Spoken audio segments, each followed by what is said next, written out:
Welcome to FCS Delivered. Happy holidays. Happy New Year. We're recharged after a week off. As expected, we have a lot to talk about. I'm Craig Haley, along with co-host Gary Reason, the two-time Super Bowl champion. Gary, Happy New Year. Happy New Year, Craig. I hope you guys had a wonderful holiday, and it's going well for everybody. Football season is not over. We've got one last showdown that we've got to run through in the FCS world, so we'll get to it here in a minute. We certainly have a lot to talk about. We'll talk FCS Championship Week, the big game, the National Awards Banquet. Seth Biley and Graham Bell are our producers. Gary, tell us about the vibe heading into FCS Championship Week.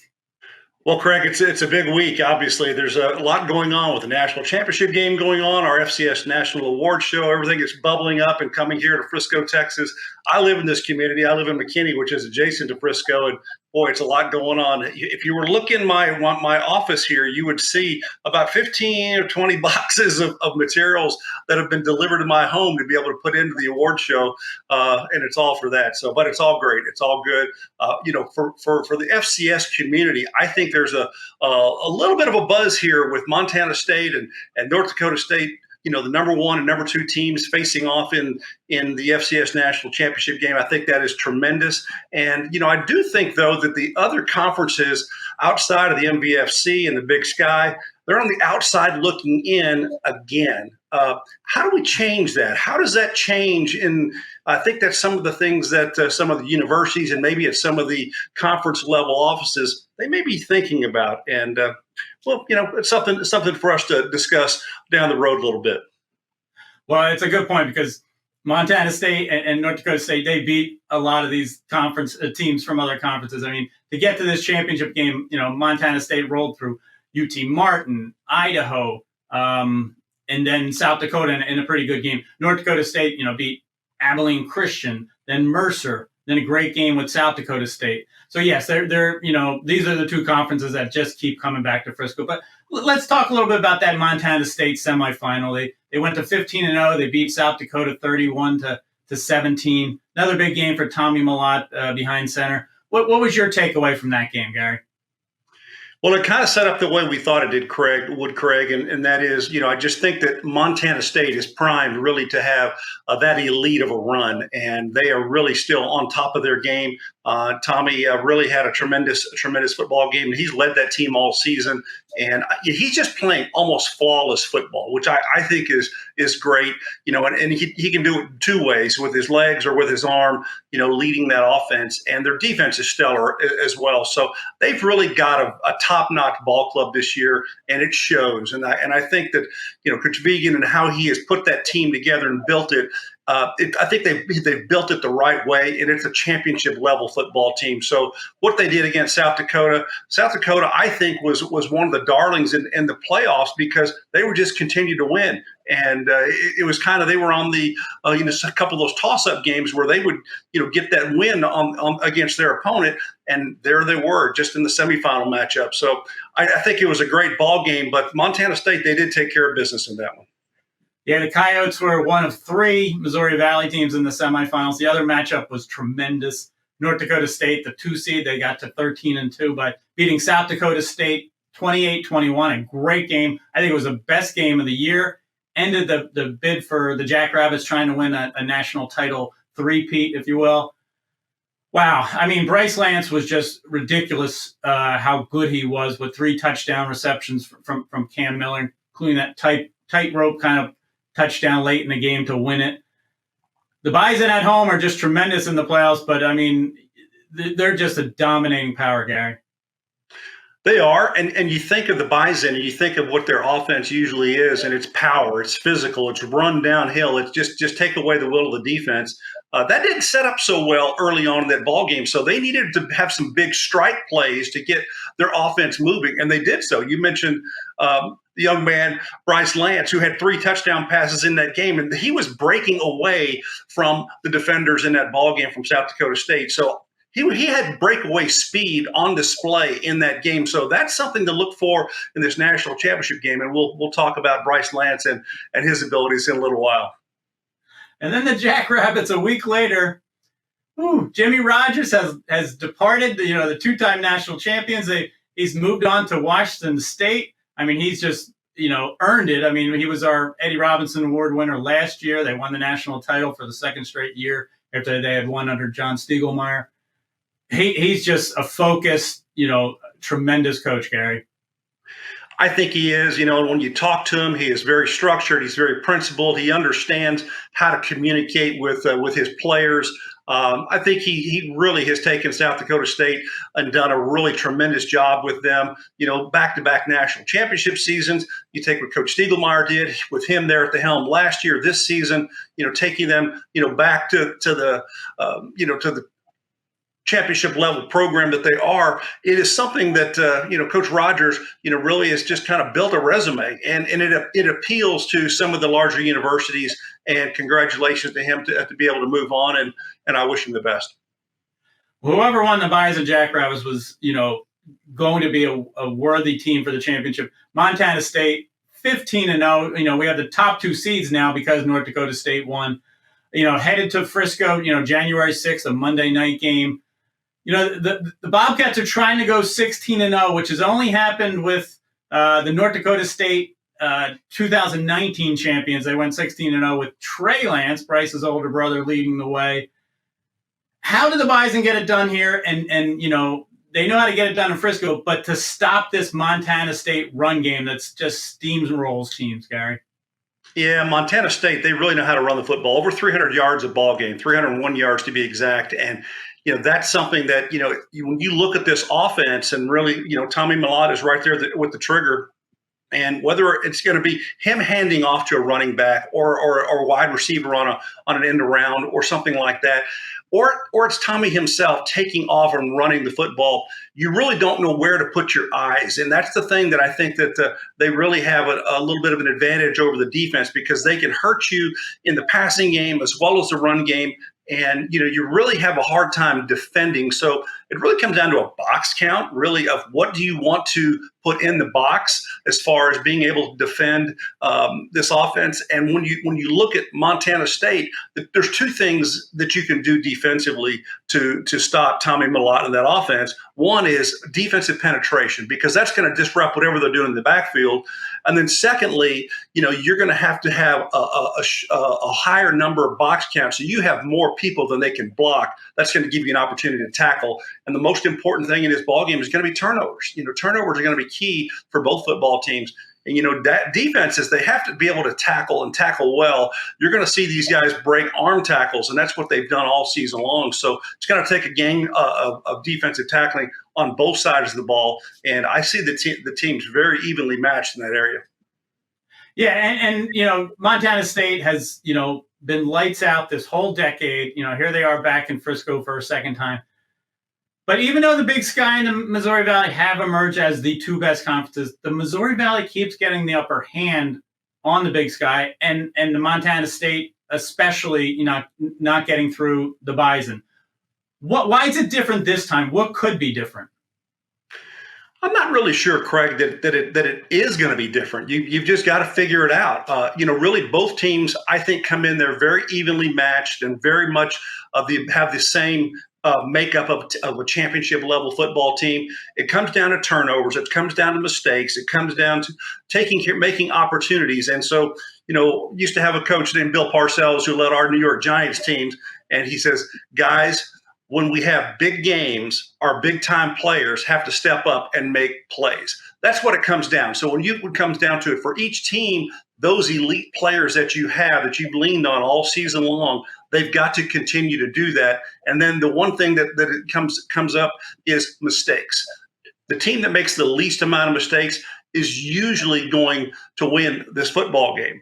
And, it's kind of interesting, Craig. We have both opposing quarterbacks in the national championship game going to be in our FCS National Awards show on Saturday night.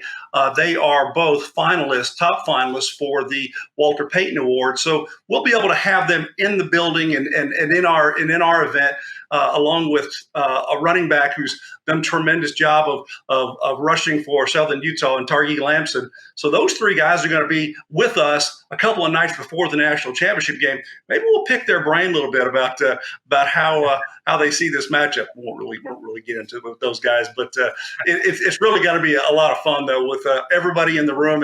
And don't you think so, Greg? I hope they say something really bold to see the reaction in the room at the banquet. Cam Miller and Tommy Millott. All right, we're going to talk a little bit more about the FCS National Awards in segment 2. The banquet is coming up on January 4th. You know, a lot happened while we took a week off. We mentioned Jimmy Rogers leaving. How about Michael Vick going to Norfolk State as a new head coach? Deshaun Jackson's now the Delaware State head coach.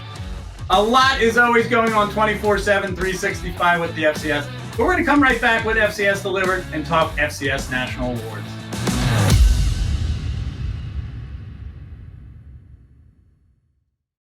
Bring rings to beach wedding.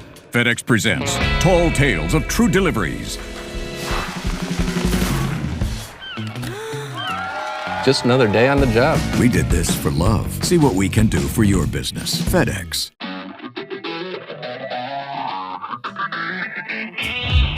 Welcome back to FCS Delivered. Gary Reasons and Craig Haley. Gary, we mentioned in the first segment about the FCS Awards Banquet on January 4th. It begins airing on HBCU Plus and on our YouTube FCS Delivered channel on January 5th. That's Sunday, a day before the championship game. This is a big thing. I mean, you're the longtime national host of Master Ceremonies for the FCS Awards Banquet. What do you think these awards, these legacy awards, mean to the FCS level? You know, Craig, as a former FCS player and a guy who really, I love the FCS level of football. I think it is tremendous.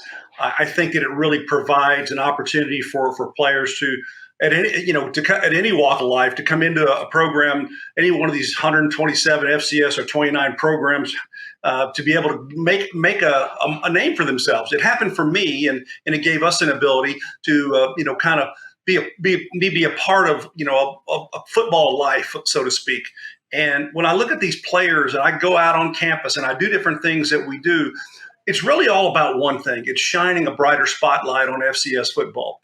And I think with these national awards, that's really been laser focused for us, for you, for me, and for all of our Stats Perform team that do that every single year. We just try to put that brighter focus on FCS football to bring attention to what these young men are doing on a week in and week out basis across the FCS. It's excellent football. It is tremendous level football. And when we give these national awards, it then recognizes the excellence of the subdivision and the excellence across different categories of players. When you start looking at a Walter Payton Award, which is the Offensive Player of the Year, the Buck Buchanan Award, which is in its 30th season this year, and the Defensive Player of the Year, you start looking at the Jerry Rice Award, the top freshman of the year, the Eddie Robinson Award, the top coach of the year, and our Doris Robinson Award, which is our scholar athlete. And this year we've included an HBCU Plus Player of the Year award. It is going to be a tremendous banquet because we have so much that goes into it, and it comes from all different areas of the FCS community, and it really just kind of ties everything together. I'm certain that all of the commissioners and all of the head coaches, they all understand the importance of recognizing the excellence of what these young men do week in and week out. And I'm very proud to be able to describe that and talk about that. And these awards that we do have, Craig, they are, in my mind, they are very true, and they are right where they need to be. And we call them legacy awards because we look at the names that are a part of them. When you start talking about Payton, Buchanan, Rice, Robinson, those names are just synonymous with excellence at the FCS level. And we get to put these out there every single year for these young men, and it is truly pleasurable. And really, I love to be able to give that recognition to these young men. Yeah, I've always told you, I'm in awe when I see when I hear the namesakes, just hearing their names, let alone knowing the history of them with these awards, it's grown over the years. We're 38 years now for the Walter Payton Award for the FCS Offensive Player of the Year. There were 35 finalists. We mentioned Tommy Mellott and Cam Miller in the first segment. Tarjay Lamson, leads the nation in rushing yards per game from Southern Utah. I think this is as good as it gets for the Walter Payton Award to pick from these three. The Buchanan Award, you mentioned 30th anniversary year. There's, down to three there. Jeremiah Grant from Richmond, TJ Moore from Mercer, David Walker. We've known him for a while now at Central Arkansas. I just think it's tremendous. I mean, we're going to have Marty Brown from North Dakota State there for the Jerry Rice Award. Brent Vegan, you talked about, he's the Eddie Robinson Award winner. Juan Velarde, we had him on as a guest, the FedEx Doris Robinson Scholar Athlete. The HBCU Plus National Player of the Year, Eric Phoenix from South Carolina State. I'm looking forward to it. I love this night. It feels like New Year's Eve, and I'm so glad that you're the host, Gary. Well, I appreciate it. I feel like I'm part of the FCS fabric. I've lived a life of football. It started for me at Northwestern State as an FCS program, and I was the first ever three-time All-American. I'm in the College Football Hall of Fame for playing at that subdivision level. It got me to the National Football League, a couple of Super Bowl championships, and I've been on college campuses for 30 years talking college football. It just been a pleasure for me to give back to the subdivision and really continue to represent it in a very, very positive way. So it's just something that we do year in and year out. And you work with me along the entire season, and thank you very much for your hard work, Craig, and your diligence for what you do with our national FCS awards on campus. We work on the weekly awards as well as the national awards. And for Stats Perform, that is an opportunity for us to share about excellence across the FCS every single week and throughout the entire season. Craig, you may not know this number, but it's about 390 players that we recognize across the entire season on FCS weekly awards with our winners and our honorable mentions that we present to and share the excellence with. So we're pretty wide across the FCS, and we do a good job. And thank you, buddy, for the great work that you do. Well, thank you. This is certainly the epitome of a labor of love. All right, we're going to take a break. When we come back with our third and final segment, we're going to talk a little more about that FCS championship game, Montana State versus North Dakota State. This is FCS Delivered.